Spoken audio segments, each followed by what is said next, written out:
sempre que minha vida desviar dos caminhos. Bom, então boa noite a todos.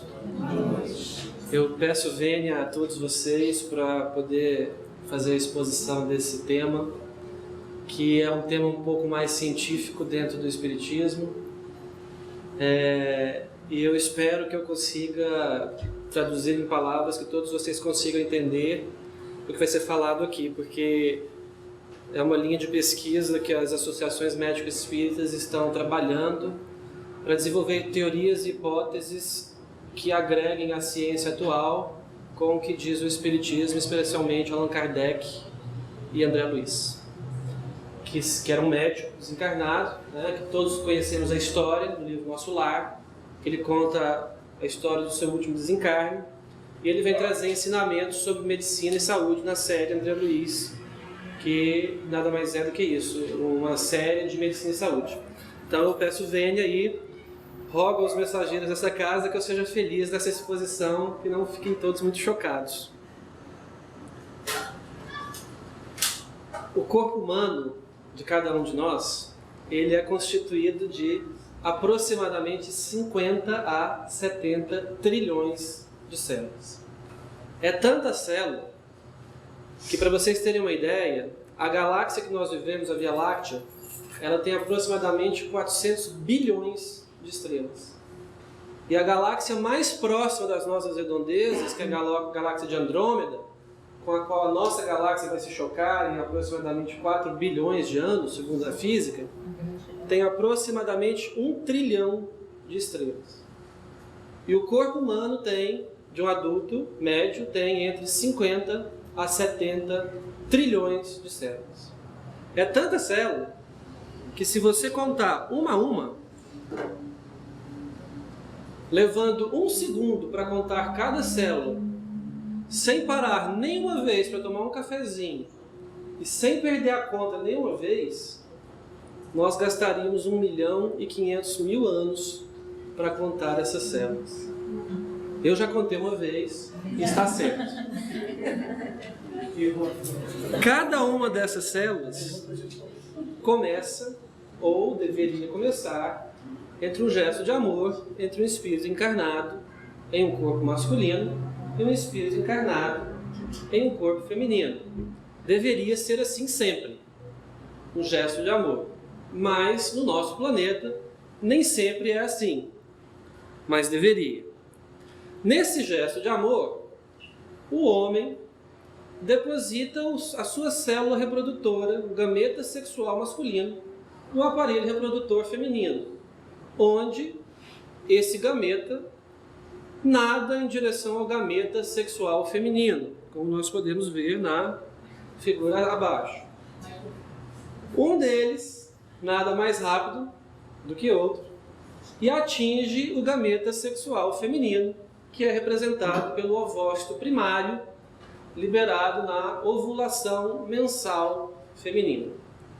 Quando não há o encontro do gameta masculino com o óvulo, a mulher chora lágrimas de sangue, de tristeza, por não ter sido fecundada mensalmente.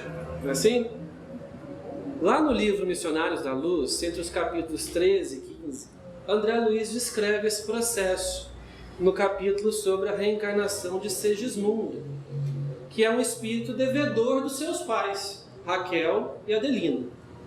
E Segismundo tem uma programação reencarnatória devido aos seus débitos do passado.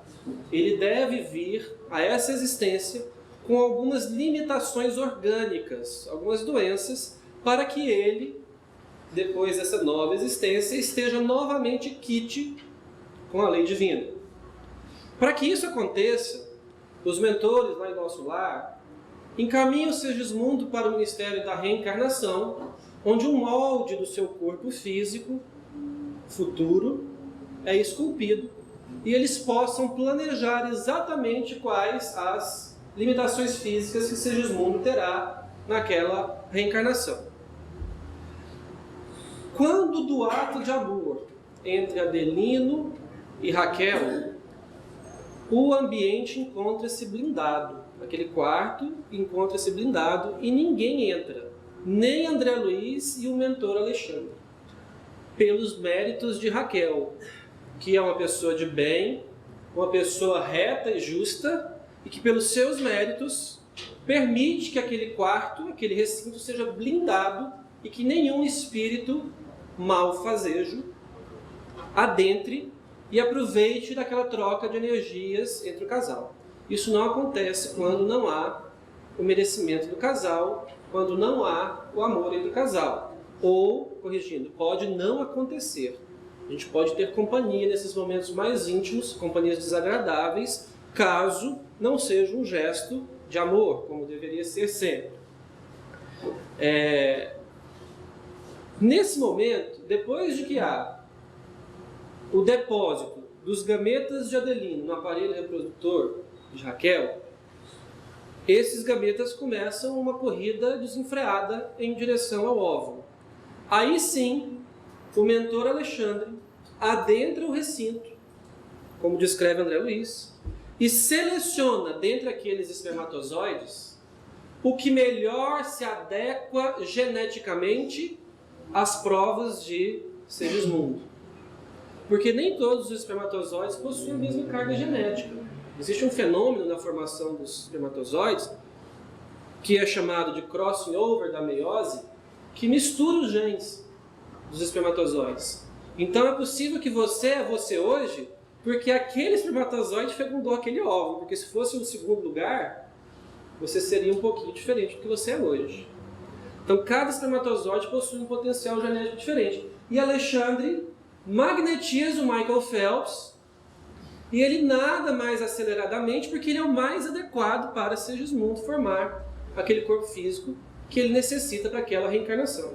Então aquele espermatozoide Michael Phelps é o que chega no ovócito e fecunda o ovócito, de modo que atenda às necessidades de Segismundo. A partir desse momento, forma-se uma única célula, que nós chamamos de zigoto, ovo ou zigoto. Essa célula, ela tem 23 pares de cromossomos, ou 46 cromossomos, sendo que metade de origem materna e metade de origem paterna. Esses 23 pares de cromossomos constituem aquilo que nós chamamos de genoma humano, o código genético de cada criatura.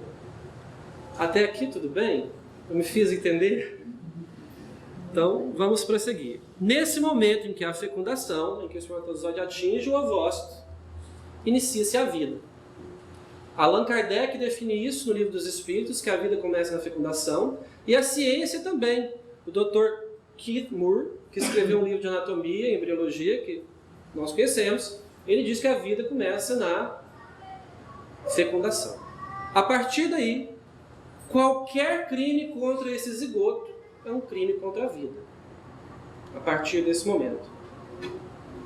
E é justamente nesse momento, na foto de lá, onde há o encontro do espermatozoide com o óvulo, que o espírito se liga definitivamente naquele corpo físico, de maneira irreversível, a não ser que haja um crime. Mas daí para frente, a ligação é irreversível. Com o passar dos dias, aquele zigoto, aquela célula única, começa a se reproduzir. Vai se dividindo, até que com alguns dias forma uma estrutura que nós chamamos de blástula, que contém mais ou menos de 30 a 60 células. Quer dizer que de uma célula, agora nós já temos 30 a 60 células. Essa blástula é dividida em duas partes. A parte interna, que nós chamamos de embrioblasto, e a parte externa, que nós chamamos de trofoblasto. Esse trofoblasto aqui, a parte externa, vai gerar os anexos do embrião. A placenta, o cordão umbilical, a bolsa amniótica, o líquido amniótico. E a parte interna, que é o embrioblasto, vai posteriormente se dividir em 3 camadas, mesoderma, ectoderma e endoderma, que dessas 3 vão gerar toda e qualquer célula do nosso corpo. Células ósseas, células nervosas, células do pâncreas, células do rim, células do intestino, células do coração, células da pele, células da retina e por aí vai. Então é aquela parte interna que vai gerar as células do futuro organismo humano. Até aqui tudo bem? Vejam vocês que nós partimos de uma célula. E elas têm um código genético, um DNA. Nesse ponto aqui, todas as células são iguais, absolutamente iguais. Elas não são células que nós chamamos de diferenciadas. Elas são iguais, elas não são diferentes entre si. Essas células, como eu acabei de descrever, elas podem se transformar em qualquer célula. Elas são células pluripotentes. Se transformam em qualquer coisa, qualquer célula do tecido humano. Isso é importante porque nós vamos dizer. Então é isso que acontece. O espermatozoide se une ao óvulo, forma o ovo, ele começa a se reproduzir, formando células indiferenciadas, pluripotentes, que à medida que elas vão se reproduzindo, elas vão se tornando cada vez mais especializadas em ser célula de defesa, célula de glândula, neurônio, célula da pele, célula muscular, célula de osso, etc. De modo que esse processo também é irreversível. Uma vez que a célula toma um rumo, ela mira naquele rumo e vai com fé. Vou ser osso, e ela vai firme ser osso. Vou ser células do pâncreas, e ela vai com orgulho ser célula do pâncreas, de modo que isso não tem volta. Certo?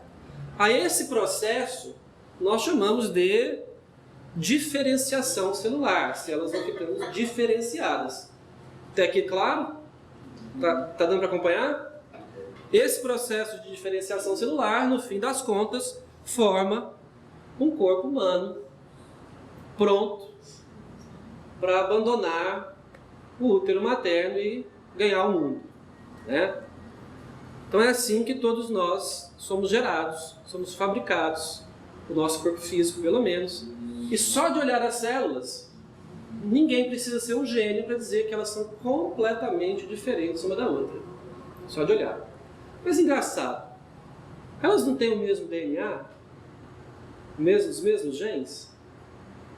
Elas não vêm do zigoto, que tem o mesmo gene? Como é que as células com os mesmos genes, o mesmo código genético, são tão diferentes? Como é que isso acontece? Isso é possível? Tem que ser possível. Porque todas as células do seu corpo têm o mesmo DNA. Se eu tirar uma célula da sua bochecha, uma célula da sua unha, uma célula do seu cabelo, uma célula do seu intestino, elas têm o mesmo DNA. É a sua marca genética. Mas como que isso é possível? Né? Então é isso aí que eu falei. As células, elas usam o mesmo material genético, a mesma informação, só que de maneiras diferentes. Cada célula usa aquele código genético de uma maneira diferente. Concordam? Porque elas exercem funções diferentes. Se elas exercem funções diferentes, é porque elas fabricam proteínas diferentes. Mas quem produz a proteína? Não é o DNA? Não é o código genético? Mas não é o mesmo? Como é que elas fabricam proteínas diferentes? É aí que nós vamos chegar. Como que elas fazem isso? Como que uma célula do fígado consegue metabolizar álcool e uma célula do sangue, a hemácia, não consegue, se elas têm o mesmo código genético? Como que uma hemácia consegue fabricar a hemoglobina e transportar oxigênio para o corpo todo, e a célula do fígado não consegue fabricar hemoglobina, se elas têm o mesmo gene, os mesmos genes, o mesmo código genético? Como que isso é possível? Isso foi Prêmio Nobel de Medicina, essa resposta a essa pergunta. E é o que nós vamos ver agora. Para a gente entender isso, eu trouxe uma simulação que é descrita em todo o congresso de genética e epigenética, que foi criada por um pesquisador americano chamado Conrad Waddington. E ele chamou isso de a paisagem de Waddington. Todo mundo vai entender, porque todo mundo já brincou um dia na vida de pegar uma bolinha e jogar a ladeira abaixo, ou não. Todo mundo já jogou bete, já pegou laranja, jogou na rua para baixo, e ela desce porque tem uma força que puxa, que é a força da gravidade. Ninguém deixou uma bola solta numa descida e ela subiu, ou já. Ninguém fez isso. Então o que o Waddington fez, nessa paisagem dele, foi isso. Olha lá a paisagem. Tem uma bolinha lá em cima e um caminho a perseguir. Quem é aquela bolinha lá em cima? É o zigoto. É a união do espermatozoide com o óvulo. Quando você solta o zigoto, nós já vimos naquele outro desenho. As células vão descendo e vão se tomando os caminhos diferentes. Eu vou ser osso, eu vou ser olho, eu vou ser pulmão, eu vou ser coração. Não é assim que nós vimos? Então a bolinha desce e ela não volta. Não tem como eu pegar uma célula de pulmão e transformar ela num zigoto. Também não tem como eu cortar caminho. Pegar uma célula de pulmão e transformar ela direto numa célula de coração. Não tem como eu fazer isso porque tem uma subida aqui. A menos que uma força atue sobre ela, que é o que diz a física. Não é isso? Ela vai estar aqui eternamente, a não ser que alguém venha aqui e empurre ela de volta, ou alguém transforme em outra célula. Deu para entender isso? Essa explicação fica muito legal de ver. Concorda? Mas é verdade isso, que a célula não pode voltar para trás? Uma célula de pulmão vai ser célula de pulmão sempre? Será que a gente não consegue reverter esse processo? Será que isso não é possível? E se fosse possível fazer o caminho contrário? Imagina você ter uma célula no seu pâncreas e ela é uma célula tumoral. E aquelas células começam a se desenvolver num câncer. E você, concentrado, evoluído que é, reverte aquela célula para uma célula pluripotente, lá do começo. E evoluído que é, você regula o código genético daquela célula para ela se transformar numa célula de pâncreas sadia. Imagina. Imagina se isso fosse possível. Isso é possível? Isso é possível. Isso é possível pela ciência e pelo espiritismo. E nós vamos ver isso como.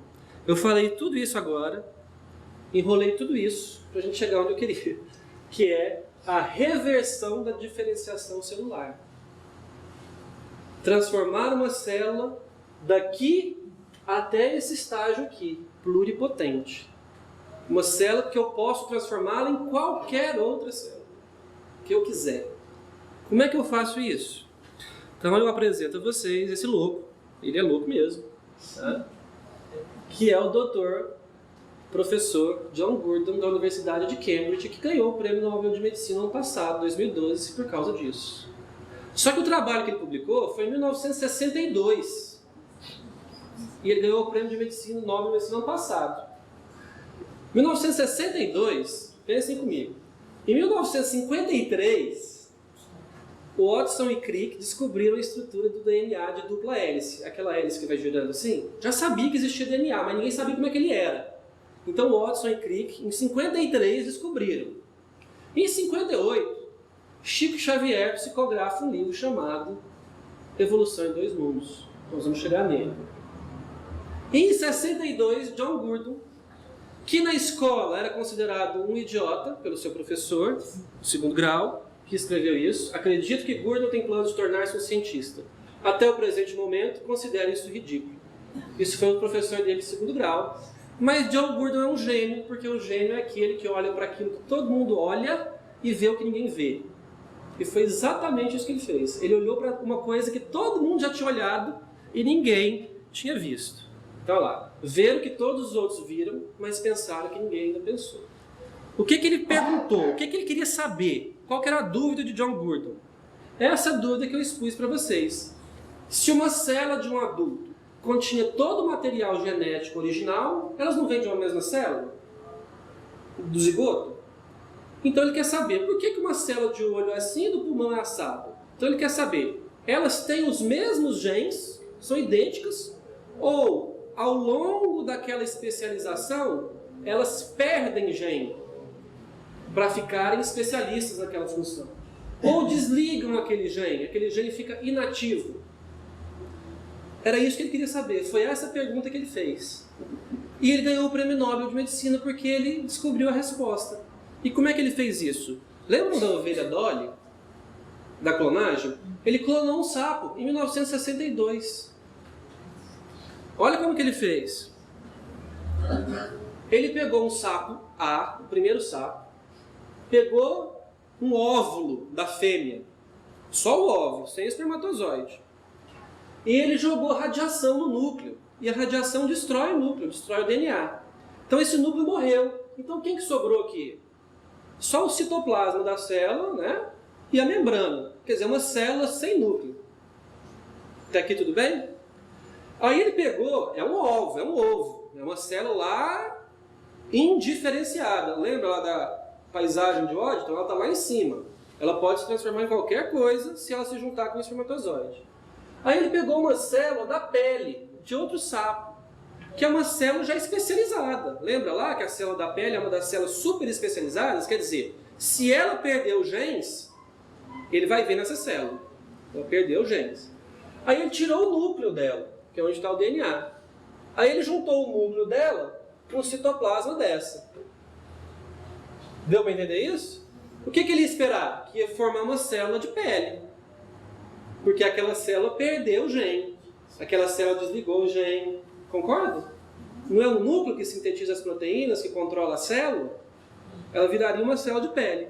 Mas, para surpresa dele, formou um girino, que formou um sapo, com todos os órgãos. Quer dizer, de uma célula de pele, de um núcleo de uma célula de pele, ele fez um sapo. O que ele fez? Ele empurrou a bolinha de volta na paisagem de Waddington. Ele pegou uma célula extremamente especializada e construiu um zigoto, que virou um corpo inteiro. Concorda comigo? Ora, o que ele concluiu? Se o núcleo é de uma célula especializada, alguma coisa nesse citoplasma atuou naquele núcleo e alterou os genes que estavam lá desligados. Olha o citoplasma, título da palestra. O segredo do citoplasma. Alguma coisa naquele citoplasma. Deu para entender isso? Isso é fundamental para a gente fechar. Né? Nossa, meu tempo já está acabando, não estou nem na metade. Nós não somos sapos. Então, eu apresento a vocês o Dr. Shinya Yamanaka, da Universidade de Kyoto. Vocês viram a foto dele. Ele fez a mesma coisa, só que ele não fez troca de núcleo, nada disso. Ele pegou células humanas de pele, pegou um voluntário, raspa aqui a pele, raspou, pegou aquela poeirinha que sai, cheia de célula, e ele descobriu que se ele ligasse 24 genes naquela célula, ela permaneceria indefinidamente como uma célula pluripotente. Precisava de 24 genes só. E aí ele foi testando, se era só 24 meses, os 24 genes mesmo. E ele concluiu que a gente precisa só de 4 genes funcionando, esses 4 genes aqui, para a célula ficar indiferenciada. Então, se eu mantenho uma célula, pega a sua célula de pele e liga esses 4 genes, ela vira uma célula pluripotente. E eu posso manipulá-la no laboratório e transformá-la no que eu quiser. E isso existe. Né? Isso é chamado da célula pluripotente induzida. Então, todo mundo hoje faz isso. Chega no laboratório, pega uma célula de pele, eu quero fazer uma célula de coração. Liga os genes lá que precisa, começa a bater em laboratório, músculo, coração. Então daqui a pouco nós vamos conseguir tecidos para colocar numa área de infarto, pessoas com traumatismo raquimedular, que estão paralisadas, transformar aquela célula em neurônio, Alzheimer, substituir as células que estão inativas. É a medicina do futuro. Nós vamos conseguir fazer isso. Né? Por causa desses 2 cidadãos aí que reverteram o processo na diferenciação celular. E eles dividiram o Prêmio Nobel de Medicina no ano passado. Então está aí a foto dos 2, a quem nós devemos essas conquistas de transformar uma célula altamente especializada numa célula pluripotente. Fantástico, né? Até para arrepiar. Mas, como eu falei, em 1958, um cidadão chamado Chico Xavier, através de um espírito chamado André Luiz, escreveu a seguinte coisa. Olha só, 4 anos antes de John Gurdon publicar o trabalho dele. 4 anos antes. Olha só o que André Luiz escreveu. A inteligência influenciando o citoplasma, né? Que é, no fundo, o elemento intersticial de vinculação das forças fisiopsicossomáticas, obriga as células ao trabalho de que necessita para expressarem-se. Essa é a linguagem que a gente usa em medicina. aquele gene expressa uma proteína. Olha o que André Luiz escreveu. Isso não é fantástico? Então, o que André Luiz está querendo dizer? Que quem controla a célula não é o núcleo onde está o DNA. É a inteligência que atua no citoplasma, que foi o que John Gurdon viu. Alguma coisa no citoplasma mudou aquele núcleo. Mas nós não somos sapo, não tem um espírito encarnado no sapo, mas tem o princípio inteligente, que todos nós um dia fomos e estagiamos no reino mineral, vegetal, animal. Alguns estagiam até hoje, mas todos nós passamos por esses estágios de treinamento no reino vegetal, mineral e animal. Então nós aprendemos a manipular o nosso citoplasma, a usar a nossa força psicossomática no citoplasma, influenciando o nosso núcleo e ligando e desligando os nossos genes para o nosso bem ou para o nosso mal, dependendo do comando. Dependendo do comando. Quem comanda as suas células é você. Continuando, André Luiz, ele diz mais uma vez que através dos bióforos ou unidades de força psicossomática que atuam no citoplasma, projetam sobre as células e, consequentemente, sobre o corpo, os estados da mente. Se eu penso doença, eu projeto sobre as minhas células doença. Se eu penso saúde, eu projeto sobre as células saúde. Pense grande e teus feitos crescerão. Pense pequeno, irás direto ao chão. Não é assim? Então, mágoa, raiva, tristeza, avareza, enfim, emite vibrações que a membrana celular capta, porque os nossos receptores nas células são sensíveis a vibrações. Foi o que descreveu esse doutor Bruce Lipton no seu livro Biologia da Crença. Os nossos receptores captam vibrações, inclusive do pensamento, isso é um cientista falando, não sou eu, que ligam mecanismos no citoplasma que vão até o núcleo e ligam e desligam genes. Olha só. É melhor vigiar os seus pensamentos, porque o que você pensa, você faz ligar ou desligar genes no seu corpo. Então, nós precisamos desse reforço mental. E nada mais terapêutico para isso do que o Evangelho. É no Evangelho que está o maior tratado de medicina do mundo. Muitas pessoas, quando a gente fala que o Evangelho é o maior tratado científico do mundo, acham que é uma falácia religiosa. É importante vigiar os seus pensamentos. Fica uma filosofia muito vazia e superficial. Mas quando você associa a ciência e explica por que o pensamento é importante, faz todo o sentido científico do mundo. E a ciência é a verdade. Allan Kardec disse isso, que o dia que a ciência mostrasse que o espiritismo estava errado, era para abandonar o espiritismo e seguir a ciência. Porque a ciência é a lei de Deus. E só pode haver uma verdade, só uma lei de Deus. E por isso o espiritismo se adapta à ciência. Mas até hoje isso não foi preciso. Porque o espiritismo é tão sólido. Porque ele é a verdade, segundo nós acreditamos. Ele é tão sólido que nada na obra de Allan Kardec e de André Luiz pode ser provado errado até hoje. Até hoje. Até hoje não está um erro de medicina na obra de André Luiz, e quem escreveu foi Chico Xavier, que fez o primeiro grau. As doenças congênitas, hereditárias, isso pode ser transformado, mudado por essência? Pode, eu vou concluir com isso. Então, até aí nós vimos isso, e aí nós vemos esse outro cientista que também provavelmente vai ganhar o Prêmio Nobel de Medicina por trabalhos em genética, em breve, então guarda o nome dele aí, se ele ganhar, Kazuo Murakami, que escreveu esse livro Código Divino da Vida, e ele escreveu: nossos genes não são imutáveis, mas se alteram em resposta a diversos fatores ambientais. Identificamos pela primeira vez os genes específicos que são ativados pelo riso, provando pela primeira vez que emoções positivas podem acionar o botão genético por um mecanismo liga e desliga. Foi o que André Luiz falou em 1962. E ele continua dizendo que é pouco provável que esse nível de organização ocorra por mera coincidência. Deve haver algo maior que seja responsável por essa harmonia no mundo. Alguns falam de Deus, mas eu, como cientista, ele não pode falar Deus. Então ele fala algo maior. É algo maior, não é Deus, não. Ele, como cientista, ele não pode falar isso, senão ele é crucificado na universidade. Então é algo maior, que controla isso tudo, e ele tem forte consciência da existência desse algo maior.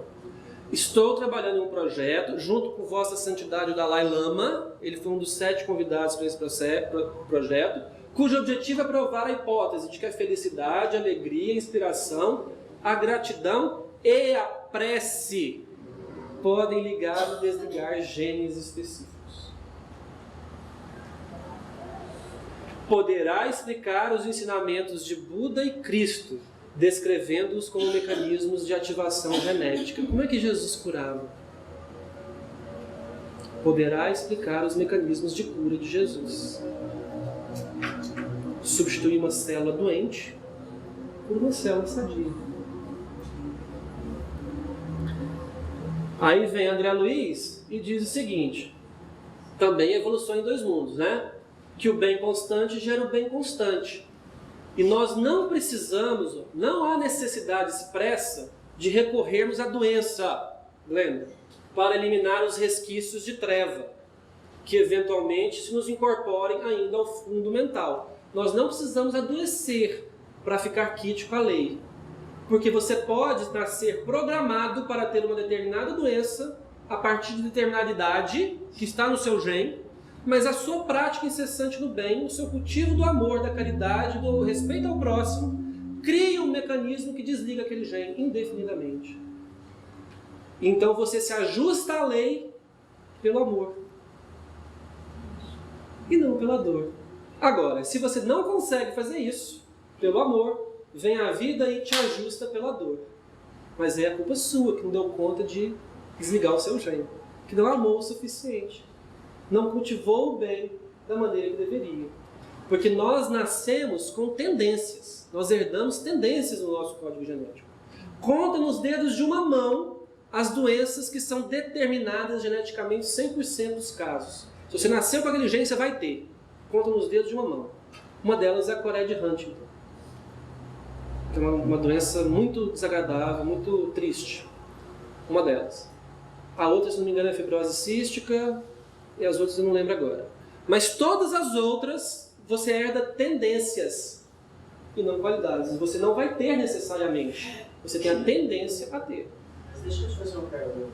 Mesmo câncer é uma tendência? Mesmo câncer é uma tendência. Um exemplo.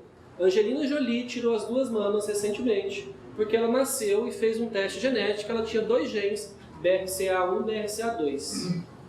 Esses genes conferem 80% de chance de ter câncer de ovário e 50% de chance de ter câncer de mama. Não é 100%. Câncer está relacionado com a mágoa. Também. Está relacionado com o carro. Sim. A mágoa, a pessoa tem câncer porque ela tem mágoa, por quê? Porque ela liga um gene de câncer. Ou ela desliga um gene que protege contra o câncer. Uma das duas coisas. Mas pode estar ligado ao carro. Sem dúvida. Aí é a lei de causa e efeito, que tem um limite. Essa nossa atuação tem um limite. Já viu aquela historinha da mulher que trabalhou o tempo todo no espiritismo e perdeu a mão? Mas como? Eu fiz tanta coisa, mas ela perdeu o braço. Então ela tinha o karma, a lei de causa e efeito, que ela tinha que ser deficiente física de um braço. Mas ela fez tão bem nas pessoas que aos 50 anos ela perdeu só a mão. Então é mais ou menos por aí. É mais ou menos por aí. Essa pergunta eu me fiz quando eu preparei também. Mas e a lei de causa e efeito e o karma? Você pode interferir. Você pode ficar quite com a lei fazendo amor. E não necessariamente sofrendo aquela doença. Você nasce com o potencial de tê-la, mas não necessariamente terá-la. Depende de você. Só pensar. E assim, eu estudo nessa área especificamente, eu sou terapeuta na área de saúde natural. E eu sei, principalmente nos escritos de Buda, fala que existe como quebrar o karma. Mas uma vez o karma é como uma lição. Uma vez que você entende que é uma lição, a lição não precisa ser dada mais. É mais ou menos isso. Em outras palavras, é mais ou menos a mesma coisa. Você quebra o karma. É mais ou menos isso aí. Né? Você não precisa sofrer para se reajustar com as leis da vida. É basicamente a mesma coisa em outras palavras. Né? Vou dar uma acelerada, porque eu já estourei o tempo, né? Então ali, toda vez que a justiça nos procure para o acerto de contas, se nos encontra trabalhando em benefício do próximo, manda a misericórdia divina que a cobrança seja suspensa por tempo indeterminado. Isso quem falou foi Emmanuel, que é mais ou menos isso daí. E é o que Emmanuel fala também, o Consolador, na pergunta 135, que o que é o mal? É quando o homem, confiando mais em si do que em Deus, faz uma intervenção indébita nas leis divinas. Isso é o mal. Pensa em qualquer situação maléfica. É alguém que fez uma intervenção indébita nas leis divinas. Isso é o mal. O que é o resgate? É a reconexão da pessoa com as leis divinas. Não é doença. É só reconectar. Isso é o resgate. Você pode reconectar amando ou apanhando. Depende de você. Sofrendo. Depende de você. Então, eu agradeço a atenção de vocês. Só encerro dizendo que o Espiritismo será científico, senão ele não subsistirá. Foi Leon Denis que falou isso em 1900, na abertura do Congresso Espírita Mundial. E é por isso que eu trouxe essa parte mais científica hoje, para que a gente tenha noção de que isso existe, é verdade, funciona na prática, né? E que o conhecimento científico também, por si só, não é suficiente. É o que nos diz Calderaro no livro O Mundo Maior, André Luiz, que o conhecimento auxilia por fora, mas só o amor socorre por dentro. Não tem jeito. Então não tem jeito, a gente tem que trilhar esse caminho, por bem ou por mal. Então, boa noite a todos. Muito obrigado.